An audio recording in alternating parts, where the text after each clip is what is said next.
মালয়বাৰী অষ্টলক্ষী মন্দিৰৰ মানে 45 বছৰ পাৰ হৈ গ'ল। লক্ষী পূজা 46 নম্বৰত ভৰি দিছে। তাৰ কাৰণে মানে আমাৰ ইয়াতে মানে আজি শোভাযাত্ৰা অনুষ্ঠান আছিল, শোভাযাত্ৰা চলি গ'ল। এতিয়া দুপৰীয়া মানে প্ৰীতি ভোজন আছে। তাৰপিছত মানে গধূলি আমাৰ স্থানীয় ল'ৰা ছোৱালীখিনি মানে আমাৰ চুবুৰী সাজ নাট পৰিৱেশন কৰিব। আৰু মানে ইয়াতে মানে গোটেইখিনি মানে অভ্যৰ্থনাৰ দায়িত্ব আমাৰ লাহ চুবুৰীৰ পৰিছে। মই লাহ চুবুৰীৰে এজনী সদস্য হয়। আমি গোটেইখিনি লাহ চুবুৰীৰ গোটেই পৰিয়ালৰ গোটেই সদস্যখিনি লগ লাগি মানে আই বাপ বান্ধৱ গোটেইখিনি লগ লাগি মানে আমি ইয়াতে মানে অভ্যৰ্থনাখিনি চলাই নিয়াত সহায় কৰিছোঁ আমি লক্ষী পূজা কমিটি। এইখিনিয়ে ক'ব লগা আৰু। ধন্যবাদ। আমি আজি মালয়বাৰীবাসীয়ে পোনপ্ৰথমে আমাৰ সংবাদ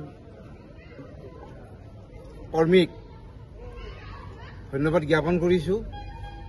এইকাৰণে কৰিছোঁ, আমাৰ এই পিছপৰা অঞ্চলটোত আমি লক্ষ্মী মাইক যোৱা 45টা বছৰেই এনেধৰণে আধ্যাত্মিক দিশত সেৱা আগবঢ়াই আহিছিলোঁ।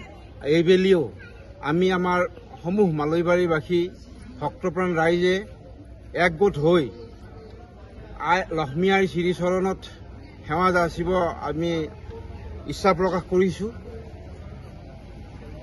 আগৰ তুলনাত এইবাৰ আমি কিছু সীমিত হ'বলগীয়া হৈছে। আমাৰ হিয়াৰ আমঠু জুবিন গাৰ্গ অকালতে আমাৰ মাজৰ পৰা চিৰবিদায় ল'বলগীয়া হ'ল। আমি আধ্যাত্মিক দিশত লক্ষ্মী আইক যেনেধৰণে আমি ভক্তি শ্ৰদ্ধা জনাইছোঁ, ঠিক তেনেদৰে আমাৰ হিয়াৰ আমঠু জুবিন গাৰ্গকো সম পৰ্যায়তে তেখেতকো আমি আমাৰ সেৱা তথা ভক্তি যাচিছোঁ, যাতে তেখেতে বৈকুণ্ঠত স্থান পায়। তাকে আমি আমাৰ মালয়বাৰীবাসীয়ে আটাই ম্ৰিয়মান হৈ ভগৱানৰ ওচৰত প্ৰাৰ্থনা কৰিছোঁ। আমাৰ মালয়বাৰী অঞ্চলটো বিভিন্ন ধৰণৰ আমাৰ শিক্ষাৰ দিশত হওক, সাংস্কৃতিক দিশত হওক বা অন্যান্য যিকোনো দিশতে হওক আমাৰ গোটেই ডিমৰীয়াৰ ভিতৰতে এটা আগবঢ়া অঞ্চল। গতিকে ইয়াত ৰাইজে বহু বছৰতে বিভিন্ন পৰম্পৰাই উৎসৱসমূহ উদযাপন কৰি আহিছে। আৰু আপুনি কোৱাৰ দৰে হয়, অসমত যিটো দুৰ্ঘটনা ঘটিলে কিছুদিন আগতে, যাৰ কাৰণে গোটেই অসমবাসীৰে মন অকণমান শোকাকুল হৈ আছে।